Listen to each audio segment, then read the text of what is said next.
fair to say it's not as much a disaster as I thought it was, but it's still not particularly great. Hello everyone and welcome to episode 7 of season 2 of the FC... Oh my god, I was reading FC United in Manchester.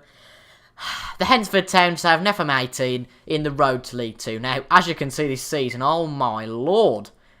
What has gone on there? That's not this month, that's last month, but I've just noticed, oh my lord. That is not good in terms of finance. I'll have to check that out at some stage. It's really, really worrying. Wow. But we've only played 2 games since you guys last week. I mean, we did win against Brackley, got a bit of spirits up. Nat Jarvis getting that. But then we lost against Harrogate Town. North fairness, Harrogate are quite high up in the playoff places. So, really, if you look at the Darlington game, it's kind of... If 1, 2, 3... It's 6 points out of 15, which isn't too bad, I guess. But hopefully against FC United and Manchester and Nuneaton Town today, we can do decently. But in the team today, we've got Wallacott in goal. Wright, Bailey, Wheatley and Law at the back. Basically Wright because he wants a bit more first-team football. Burton, Adams and Forley in the middle. With Laurie, Fawcett. We're going to change Fawcett out for Macaulay Davis. And Jarvis in the team. Fitzpatrick's got a high injury risk, and Skephorn's been out for a bit because he hasn't been too good recently. Now, we have got a trial for Daniel Griffiths, who's just been released by Liverpool. He looks like a decent player for the future, and we might well sign him, but he's on a trial to try and get the scouting process done a little bit quicker. But apart from that, I think we're ready for the game. I think it'd probably be a bit harsh to keep him in the reserves with Skephorn, so we're going to put him on there and see what we can do. We've put the mentality to attacking now rather than counter-attacking, because I do think that genuinely we're decent when we go on attacking. It doesn't always work, but then neither does anything else, if that makes sense. You know, everything doesn't work. But we're in the game. Hold on, I need to get this sorted. FM18 again. Right, so they're playing a 4-1-4-1 formation. That's interesting. No one I've really ever heard of in that team. Of course, FC United and Manchester are part-time. And as I understand it, they were just created as kind of what's it called? Like a protest towards Manchester United, because they were took over by the Glazers, of course, at some point. You'll notice me flicking my laptop at points during the video. Basically, I'm trying to update my laptop, finally, to Windows 7. It's been Windows 7, it's already on Windows 7, to Windows 10. It's a long explanation, but basically I'm trying to update it because it's probably a bit premature, but I am going to Florida next year, and I'm planning to vlog stuff, so I need to get all the appropriate programs on there, because obviously I can't really lumber my computers over there. As much as I'd love to, it's not really going to happen. But anyway, back to the FM. So they've got the ball. Kelly's on the ball. Look like Bailey clear from an attack from them, which is good to see. But Laird's on the ball. Puts it back to their goalkeeper. So they're seeing a bit of pressure, but not necessarily there. There's got a lot of space. Perel puts it into Moore, and that's a goal for them. That's a bit disappointing. So let's get this sorted. More direct passing. Hit early crosses. Dribble less. That's what we need to do. Because that was a bit disappointing, but a bit more pressure on the players. Because, as I say, that was disappointing, to say the least. We let them in way too easily there, and it's 1-0 to FC United of Manchester. Okay, we are playing away from home, but just proof in this match that I feel that the playoffs might be just going away from us. I don't want that to happen, but it just feels like this might happen, possibly. But we carry on, you know, we bolster on. We'll get the tactics screen up. We'll try and make a few changes to suit our players. And hopefully get some changes sorted. That looks okay to me. We'll play Jarvis as a target man and on attack, because we haven't really got that attacking cover. We'll also play you on attack as well. So we haven't got 2 target men. Fortunately, though, we do drop out of the playoffs as a result, and that nearly made things so much worse. I don't know why this is happening, but it's been checking for updates for about 2 hours now. God knows why it's doing that, but anyway, I just keep talking and talking rubbish. Well, I just had a player sent off in Mohammed, so in theory we should be right back into this game. Definitely. He's been sent off. Point is, by the way, folks, that we've only played 23 games as opposed to everyone in the playoff, apart from Blythe Spartans, 24 games. So, just bear that in mind. So, if we do win today, that means that we're on 39 points and potential for 42. But to be quite honest, are we going to get 39 points out of today? I very much doubt it at the moment. I mean, 1-0 down. And there's nothing happening in this episode. It's getting a bit boring. We've had that first highlight and nothing happening after that, which is a bit disappointing, but... Oh well, you know, hopefully if we give the players a bit of a slap on the wrist at half-time, hopefully they'll have a bit of a shake at half-time and do something a little bit better. Ryan Law looks stressed, and Ryan Law actually, we've tried to sign him from Plymouth on a full-time contract. I said, yep, you can sign him for 12,000. I negotiated 8,000, only for Ryan Law to say that the level's too low for him to be playing at. Don't quite get that because he's going to be a fringe player at Plymouth. He's never really going to get a game, but apparently it's too low for him to play. As I understand, Plymouth are only in League 2, so that's only dropping 2 divisions. And as he's proved so far, he's going to get first team football. So I don't quite get his logic there, but, you know, I suppose a player's a player, you know, he's free, he can do whatever he wants, but in this situation it all seems a little bit stupid. But don't tell him I said that. We'll play him as an anchor man there. Yeah, we'll get that sorted. We'll bring Skephorn on as maybe like an impact sub later on. The important thing is, they've got 10 men and we still haven't scored. I thought it was 1-1 for some reason there, but it's not. That's really disappointing. More expressive. Normal defensive line, to be honest, now. We can be a bit more fluid and can try and control the game, but we don't want to go on control itself. It seems a bit stupid. But nothing's happening. We're not having a highlight. We're not good attackingly, which is a bit bizarre. We're having a lot of shots, but we just are not cutting it. Let's bring Skephorn on as a poacher. Hopefully, he can bring a bit of something to the squad and maybe get a goal back. But if we lose this count, it's a real disappointment considering they've been with 10 men from the 18th minute onwards. No highlights, though, in the second half so far, which is a bit frightening. And I don't think we've had anything since the goal, which makes things a bit weird. But we have got a highlight now. Hopley puts to Kelly for them. Well, that's for them. We don't want them to have the ball. Pozo on the ball. Back to Laird. Puts to Kelly. They're just playing it across. We've got a men advantage. It's bonkers to think they can just play it and do whatever they want. But they've got a lot of space, so I don't care. But the Skephorns won it back into Davies. Don't be too quick about this. I know I've said passing quickly. Lovely ball from Jones to right across the ring. Right to Davies. To right again. To Fitzpatrick. Into Laurie. It's a goal. 1-1. Fantastic stuff. Tell the players to push forward if we can. And hopefully, if we get, not necessarily on overload, but yeah, we're already pumping it into the box, so I don't think we need to do anything else. Just shoot on sight. Don't need to tell him anything like that. Prevent all of that sort of stuff. Just get on with it, really. That's what the message is trying to be.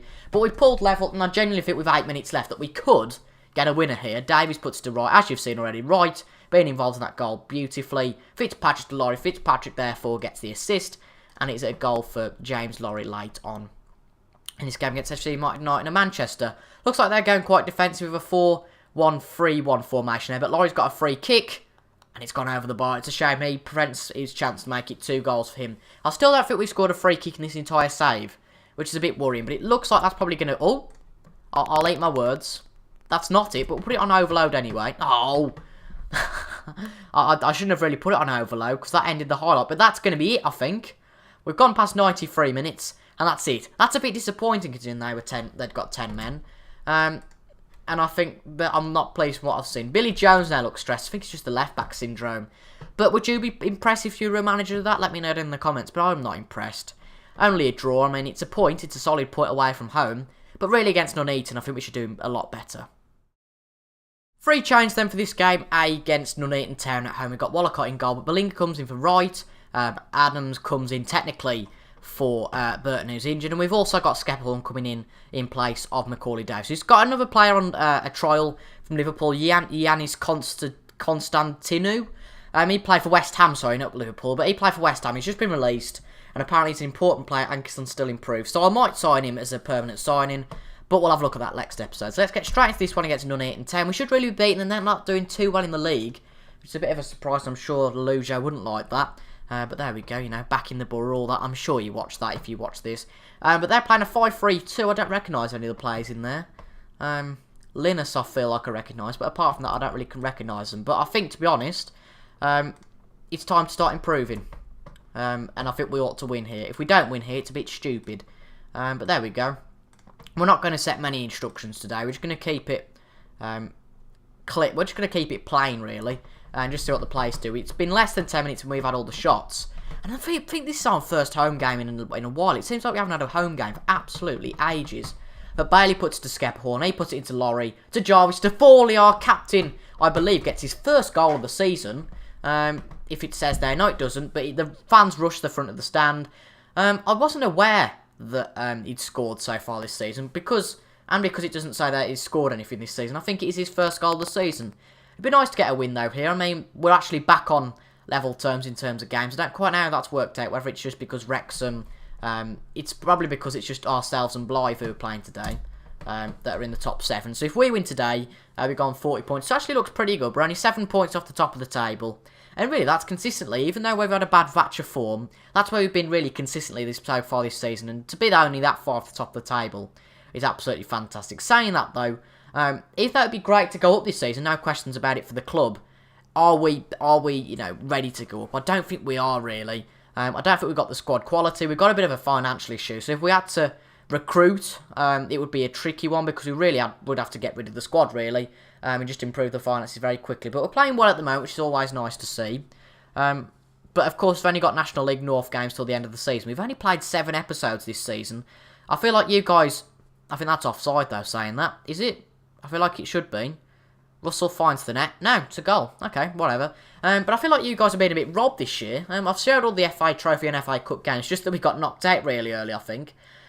So we've only got National League North games, so I think we'll make it about... I thought that was offside, to be honest, but I think we'll make this a 12-game series, a 12-game season, 12-episode thing. So we've got 18 games left, so 5 episodes, or 4, actually we go with 4 episodes, can't we? But yeah, there'll be a decent number of episodes before the end of the season, and to be fair, if we do get into the playoffs, there'll be quite a big playoff campaign surrounding all that. But yeah, we'll get it all sorted, and I think that this season should be over by Christmas Day. That should make sense. But Bellinga, lovely ball up to Skephorn, and he can't get a goal in as tips it behind. And as I said before, Skephorn hasn't been doing well recently. It'd be brilliant if he could get his form back. And what I've just noticed, actually, the table is so close. We're within 9 points of first. We're also within 9 points of 14th. So, it puts it into perspective. If we go through a really bad patch of form, we could find ourselves back down by the relegation zone, which isn't a nice thing. But Skephorn puts it to Jarvis. Jarvis puts it to Law, who puts it back into the box for Skephorn. Oh! It's just over the bar. And Skephorn recently, whatever he's had, shots-wise, he hasn't scored. But I know he's a proven goal scorer, so I'm going to keep him onto the pitch. Give him a bit of confidence. Because at the end of the day, if you don't put a player on the pitch, how are they going to score goals? How are they going to prove to you that they are going to do better? At the end of the day, there's not really any better choice at the moment. There's Skephorn or Davis, and Davis isn't playing magnificently at the moment. Bring Adams forward. That might be a bit of a mistake, but we'll bring Adams forward anyway, so we don't have to play a defensive midfielder anymore. But that might be a mistake, but, we need to make some strategical decisions here to get back in front of this game. We haven't been good enough, and I wonder if it is that change to attacking that's made anything different. We've gone to counter-attacking, though, now. But we have told the players to push forward. Whether it's just the fact that we've gone to attacking or not, I'm sure we'll see in due course. But nothing really happening this half so far. 55 minutes in. There is a highlight though. Bailey to Bellinga. Puts it to Adams. Adams to Laurie. And he gets another goal. Laurie gets 2 goals this episode. And I feel like Laurie's been there since the start, hasn't he? And Laurie's been a brilliant signing by Hednesford Town in real life. I think he's had a few hat-tricks. Actually, a lot of the Hednesford games, I think the last 2 weeks, Hednesford games have been postponed. Follow them on Twitter, at Hednesford Town. They've got very good match commentary. I was really impressed with that, actually. They post about 30 or 40 tweets each game, and that's fantastic. And also, they post pictures of games and all that sort of jazzy stuff. So yeah, I was really impressed with it, so I'm sure you guys will be too, and I'm sure you guys will have a little bit of a soft spot for Hednesford after this series, seeing as I've managed them. Make a triple substitution, they'll be a bit brave. Some of the players are going to be a bit tired. It's that Christmas period, so really we're going to have to do a bit of rotation. Even the players that are coming on, the likes of Wright, are on 89% fitness. But this should be a win in theory. I'm not going to count the chickens just yet. Is it count your chickens? Is it? Oh, God. I'm going to be obliterated in the comments if it's not that. I think it is. 5 minutes to go anyway in this game against Nuneaton Town. 2 minutes now of normal time. And this should be over fairly quickly. 2 minutes to go. I think that we should win against Nuneaton Town. Not to say we weren't challenged. Oh, God, they've got a free kick. A late free kick. Whitney's going to be sent off. It's going to be our first sending off in a while. But wow, this is going to be a long 40 seconds, it feels like. We can't really make any changes now. It's going to be a long 40 seconds, though. Spencer lines up. And it's a good charging down of the shot from Crooks, if we want to use the technical language that says on the screen. Bowen puts it in, Law gets it out, and that's it. The final whistle's been blown, and we've got a win and a draw off this episode, which is really good. We haven't lost, and we're back a little bit to our current form, which is brilliant stuff. So we will come back at some point in the next few games. So if you want to see that, subscribe to the channel and hit the little notifications bar so you'll see whenever I upload. Also see tomorrow a new series is going to come out. It's going to be a preview episode to that, and I'm really excited to do that. Other things, I don't think there's anything else really, but I hope you've enjoyed your day, folks. I hope you've enjoyed the episode, and I'll see you tomorrow at 6 a.m. Oh God, no, not that early. But 6 p.m. tomorrow. Oh, we broke up from school then, yay! But 6 p.m. tomorrow for the next episode of the Road to League 2. Thank you guys for watching. I'll see you guys tomorrow. Goodbye.